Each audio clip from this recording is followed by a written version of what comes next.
Hi friends, chicken ఇష్టపడే వాళ్ళ favourites మెనూలో ఉండే రెగ్యులర్ రెసిపీ గోంగూర చికెన్ చాలా టేస్టీగా ఉంటుంది. కానీ ఇది చేయడం పెద్ద ప్రాసెస్ అనుకునే వాళ్ళు చాలామందే ఉంటారు. కానీ ఈ వీడియో చూశాక ఇంత సింపుల్ అని ఖచ్చితంగా రియలైజ్ అవుతారు. ఇక లేట్ చేయడం దేనికి, రెసిపీలోకి అయితే వెళ్ళిపోదాము. ఇక్కడ నేను హాఫ్ కేజీ చికెన్ తీసుకున్నాను. దీన్ని నీట్గా క్లీన్ చేసుకుని వాష్ చేసుకున్న తర్వాత మ్యారినేట్ అయితే చేసుకోవాలి.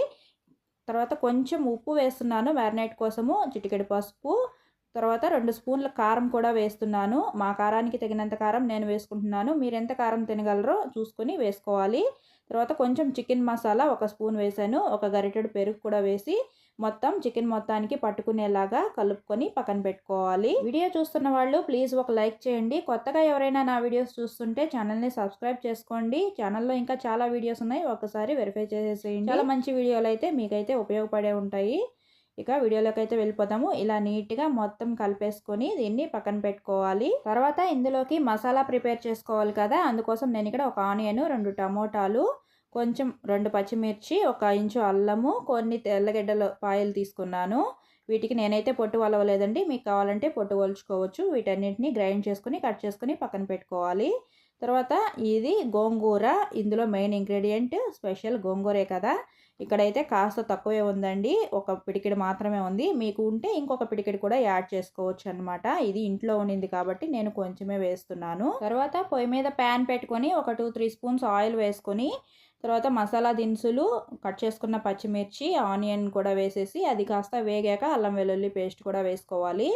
తర్వాత ఇదంతా నీట్గా బ్రౌన్ కలర్లోకి వచ్చేలాగా, ఆయిల్ అంతా బయటకు వచ్చేలాగా పచ్చివాసన పోయే వరకు వేయించుకోవాలి. వెల్లుల్లి పేస్ట్ వేగిన తర్వాత మనం కట్ చేసుకున్న టమాటా ముక్కలను కూడా వేసి మెత్తగా మగ్గన చేసుకోవాలి. తర్వాత గ్రైండ్ చేసుకున్న గోంగూర పేస్ట్ కూడా వేసేసి బాగా కలిపేసుకోవాలన్నమాట.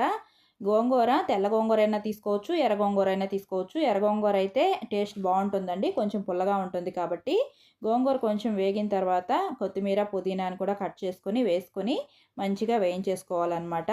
ఈ పేస్ట్ అంతా బాగా మగ్గాలి, ఆయిల్ బయటకు వచ్చే వరకు వేయించుకోవాలి. అప్పుడే టేస్టీగా అయితే ఉంటుంది. ఇది కాస్త వేగాక మనం మ్యారినేట్ చేసి పెట్టుకున్న చికెన్ని కూడా ఇందులో వేసేసి గోంగూర పేస్ట్ మొత్తం చికెన్కి పట్టుకునేలాగా మంచిగా కలుపుకోవాలి. మూత పెట్టకుండా ఒక 5 మినిట్స్ పాటు ఇలా కలుపుకుంటూ ఉండాలి. ఫస్టే వాటర్ పోయకూడదండి. ఇలా ఒట్టిగానే కలుపుకుంటూ ఉంటే మనం వేసిన గోంగూర ఫ్లేవర్ మొత్తం చికెన్కి మంచిగా పట్టుకుంటుంది.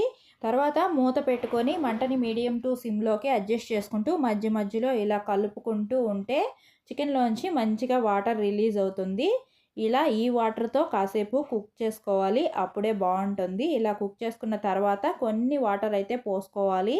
మీకు కొంచెం గ్రేవీ టైప్లో కావాలనుకుంటే కొంచెం వాటర్ ఎక్కువ వేసుకోవచ్చు. ఫ్రై టైప్లో కావాలనుకుంటే కొంచెం వాటర్ వేసుకొని ఇలా కలుపుకుంటూ ఉడికించుకోవాలి. ఈ టైంలో సాల్ట్ని కూడా అడ్జస్ట్ చేసుకొని, మనం మ్యారినేట్ చేసేటప్పుడు మాత్రమే వేసాం కాబట్టి కర్రీకి సరిపడా సాల్ట్ని కూడా అడ్జస్ట్ చేసేసుకొని కాస్త కలుపుకుంటూ మూత పెట్టుకొని ఉడికించుకుంటూ ఉంటే ఇలా అయితే రెడీ అవుతుంది. మీకు గ్రేవీ లాగా కావాలంటే ఇలా వదిలేసుకోలేదు అంటే మూత తీసేసి ఒక 5 నిమిషాల పాటు కలుపుకుంటూ ఉంటే ఇలా డ్రైగా అయితే రెడీ అయిపోతుంది. అంతే, గోంగూర చికెన్ రెడీ. కొంచెం కొత్తిమీరతో గార్నిష్ చేసుకుని సర్వ్ చేసుకోవడమే. వీడియోని లైక్ చేసి సబ్స్క్రైబ్ చేసుకోండి. మరో మంచి వీడియోతో మళ్ళీ కలుద్దాం. Thank you for watching. Bye friends.